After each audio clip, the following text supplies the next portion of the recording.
GeePawHill in the house, and he's looking for action. Of course, where does action start? You guessed it, action starts in a test. Let's see what we can do in a few fairly simple steps. Why so simple? It's important to remember, kids, we're talking about GeePawHill here. He's not full of complicated, he's full of simple. So, first things first, I'm going to use the template mechanism. Control spacing twice reduces me to just templates to bring in a new test into my file. You might notice the yellow bulb off to the left up there. That's just saying you haven't used this assert yet. Okay, so public void test name. When I have to fill out that test name, I'm going to have to know some idea of what I'm going to. So I'm going to say, let's write a simple test that just works with no annotations. A class that has no annotations will show a particular result. So now, of course, I have to write the body of this test. And you see me hesitate. I don't know exactly what to do. Let me show you a trick Josh Zakarievsky taught me a long time ago.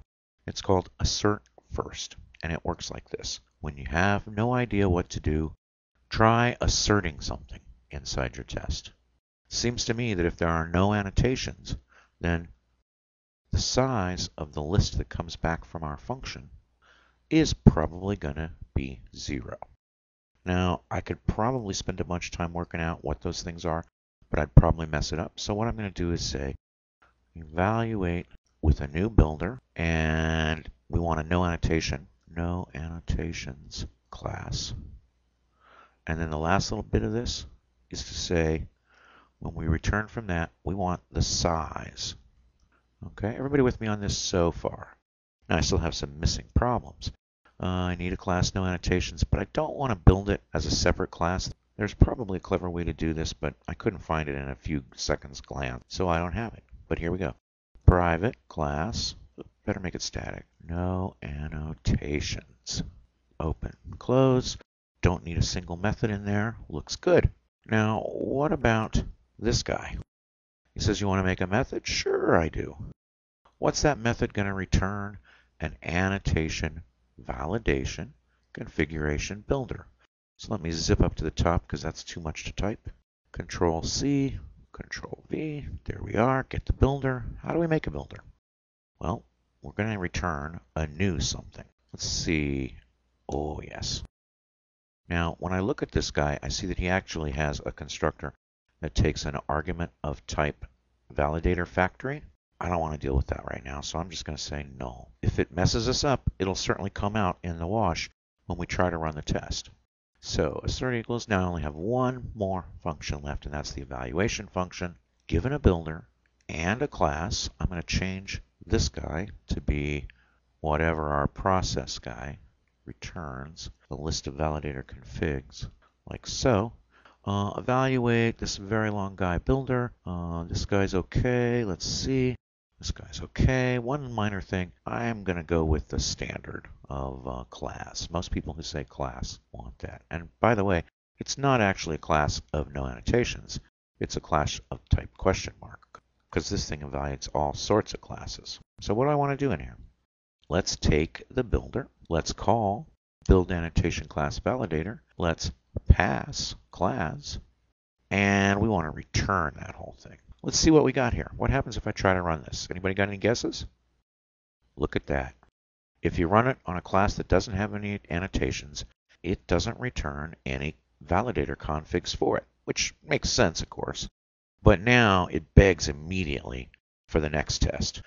The problem with this test is it really kind of doesn't touch any of the guts of the builder. It's kind of a simple, sometimes we call these kinds of tests pathological tests, okay? It's not so much that this guy throws an error or anything else, it's just that the 0 case is pretty easy to test. So what would we want to do for a more interesting case? Hang on just a second, and I'll show you what happens. Ta-da! Let me show you what we got here. This is one annotation, and it says assert equals value of 1 that the same code as up above, evaluate a get builder with one association.class size. The only interesting and new thing here is the one annotation. There's an annotation in here called required field validator, I honestly have no idea what it does, but I put it in here and I've attached it to this method. Let's see what happens when we go for JUnit. Oh, interesting, I get a failure. When I look at that failure, it says this is the test that's failing. What else does it say? Let me step up the stack a little. Uh-oh, here we go. The problem is validator factory is null. Yeah, in the 0 case, if I don't do a lookup, there's no harm. Problem is, as soon as you get to real ones, this validator factory has to exist. So I'll get back to my get builder and we'll see what we can do. Oh yes, here's the issue right here, of course. How about if instead I pass it a new whatever?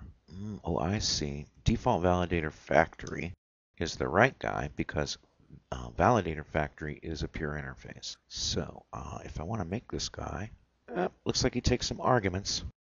Now, right here we have a decision to make. The decision is, do I need to go study or don't I? Which way do you think GeePaw is going to go? Null and null. So let's see what happens now if we run our test. Ooh, messed both of them up. Now I'm realizing I don't want to do this at all. Let's back out a little bit. I really don't want to read about the default factory. Let's see what happens if I try to make a fake one. Private, static, class, test factory, implements, validator factory. Okay, that's all fine, except I don't have the methods yet, so let's get all the unimplemented methods. Well, there aren't too many. Looks like there's only 3, as a matter of fact. Now, you may say to me, Mike, don't you have to go and study in order to figure out what these guys should return? Well, maybe, and if I do, I will. But right now, I don't really have to. I've got my handy dandy class. Let's go right up and say, when we call the builder, let's say, use one of my classes, my test validator factory, which takes no arguments. I should be able to compile now. Let's see what happens if I run. Bingo. All right, for the first lesson, use the assert first. Second lesson is simple, simple, simple. Don't make future trouble for yourself. Third lesson is don't write code you don't have to write. Don't read code you don't have to read. Okay, that's it for today. Kids, drive safe. GeePawHill, peace out.